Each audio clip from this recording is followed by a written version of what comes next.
Hi, I wanted to provide a short video just to give you a sense of some of the common errors that you might see, not only in your own writing, but in your classmates' writing when you do the peer review and look at their examples of writing assignment number 1. Here I have an example paper from a student who we have anonymized as Joe Schmo from a February 2nd, 2016 submission, and you can see that he was writing about the short story A&P, as some of you might be. So let's just start taking a look at some things that we would want to work on to fix this student's paper a little bit. We'll start, obviously, with the title. The purpose behind A&P is not a terrible title. That's completely fine. Sort of a direct title. The student, assuming, is going to tell us a little bit about what is the purpose of the story, I guess. In any case, we do not underline the titles of our own essays, so we would get rid of that. Another thing I'm sure some of you have already noticed, when we make reference to the title of another work, we put short story titles in quotes. Titles of books, records, movies could go in italics, but we're dealing mostly with short stories, so we're going to use quotes for that. And of course, we're going to capitalize the word purpose. Behind is a preposition, just like in or at or of, and therefore does not have to be capitalized. However, if you capitalized it, it would not be a big deal. So the opener of a literary analysis should always tell us what we're about to read, and that means stating the author's name and the title. So the student has done that, but he only gave us Updike. Now, in the first reference, we should use the full name, just in case someone doesn't know who this Updike is we're referring to. And then, of course, we've already mentioned that the story title should be in quotes. And it's worth noting, A&P is not a book, it's a short story. It's part of our book. And we want to be accurate, so we're going to call that a short story. If you just said story, that would be fine. But the sentence, John Updike's purpose, is to illustrate how a young man's perspective can change in a blink of an eye when it comes to pretty girls. Sure, that's a fine opener. In this story, Updike explains how 3 women wearing bathing suits come in the store and grab everyone's attention. I don't really have a problem with that sentence, except that, yeah, I guess it's that Updike explains this to us, but we might normally want to talk about a narrator, if it was a third-person story, or the narrator who is a character in the story, if it's a first-person story, like this. I might like this sentence better if we said something like, Updike introduces the character Sammy, who then depicts how 3 women wearing bathing suits come in the store. But I'm going to leave it for now, because the next sentence, the story's protagonist, Sammy, especially likes the leader of the 3 girls, who he calls Queenie.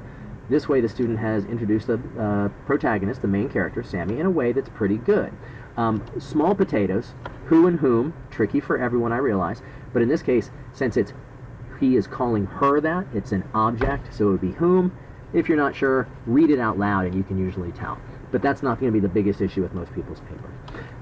Much more important, however, is the thesis. Sammy gets blinded by his infatuation with Queenie, which leads him to make a big decision. This is not going to work well for a thesis. That he makes a big decision is not really taking an analytical position on the story. It doesn't even tell us what the big decision is. So we're not really getting a sense that this paper is analyzing this. And heck, you could even argue the fact that Sammy is blinded by his infatuation and makes a big decision isn't even necessarily debatable. You might think maybe it's something other than infatuation, but I think we'd all agree that quitting is a big decision. So it seems to me this sentence is really kind of a sentence before a thesis. Now, we'd have to see what the student's essay is about before we wrote a thesis, but I think a functional thesis for what I've seen in this paper might end up being something like Sammy rashly decides to quit his job because he wants to impress the girls, but then he keeps going through with it, he goes through with it, to maintain his pride. Now, you may or may not agree with that, and that means it's probably a good thesis. But I don't think this is a particularly outrageous statement to make about the story. In any case, it does state a clear topic, purpose, and focus. We know exactly what this student's going to say about this paper. So when we move into the first body paragraph, we want your body paragraphs to generally begin with a topic sentence. A topic sentence is to the body paragraph as the thesis is to the essay. So the student writes, one of the things we learn in the story is that Sammy can see that the girls come from a higher class than he does. That's pretty good. It's not exactly, again, an outrageous type of claim, but it is debatable. I think that, that Sammy sees the girls this way. He never literally says, they're a higher class. He implies it. So great. This makes him like them even more, as it is probable Sammy would want to live like the girls do. Well, I'm not 100% certain that I would always agree with that. I don't know that the story ever says he wants to live that way, but I can see how you would read some of what he says about them as a type of envy or a desire to live like that. So I'm going to let it stand. Sammy imagines how great Queenie's life is and how his life is so average. Okay, decent explanation. And of course, now I want to see a quote, and we get one. He states, all of a sudden I slide right down her voice, and boy, does the student have a very long quote here. I'm not sure we're going to need all of that, but first things first, when we use a direct attribution of this type, that is, we directly attribute who said it, he says, she yells, L'Engle argues, something like that, we have a comma after the verb. He states, comma, all of a sudden I slid down her voice. And again, does the student need all of this? Maybe, but only if they're going to provide a lot of specific analysis of the quote. By the time we get down here toward the end of his paragraph, you'll notice he includes the bit from the quote that was already quoted. This was in double quotes in Sammy's text. When we have a quote within a quote, we use single quote marks.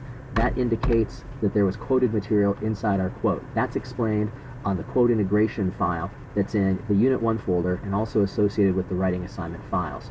So we want to fix that. Another thing to fix here, of course, when we use a parenthetical citation, the period should go after the citation, not before, and not in addition to before. You don't have to memorize this. An easy way to think of it is you wouldn't want the parenthetical reference saying Updike to be the first word of the next sentence. So the period closes that sentence. This is how it should look.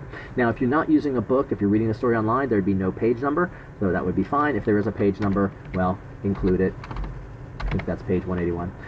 Then the student has a comment on the quote. This shows he's not as wealthy as Queenie. Well, I would like to see a comment on the quote, but if we go back, one of the things the student claimed was, well, we're going to learn that the girls come from a higher class than Sammy, but stating this, well, it's just kind of restating the topic sentence. What does this have to do with the student's thesis? If the thesis was that he quits his job because he wants to impress the girls, he's going to go through with it. What does the girls' class have to do with his quitting?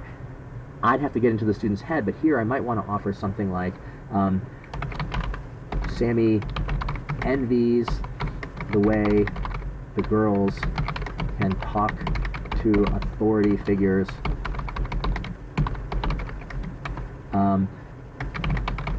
and perhaps this means he could have the lifestyle they have. But it would probably take some more analysis of this direct quote to really show that he is not as wealthy. I'd like to say something like, hey, comparing Schlitz, which is a working class beer, to what he assumes are martinis and these fancy herring snacks, shows that he's coming from a working class life. Maybe from that working class life he wishes he could not have to spend his days in the A&P at the cashier stand and instead go to the beach with these girls. But it would be nice to have the student offer a little bit more examination of the quote. In any case, this gives you at least a taste of the kind of revision you can offer when you're looking at your classmate's paper.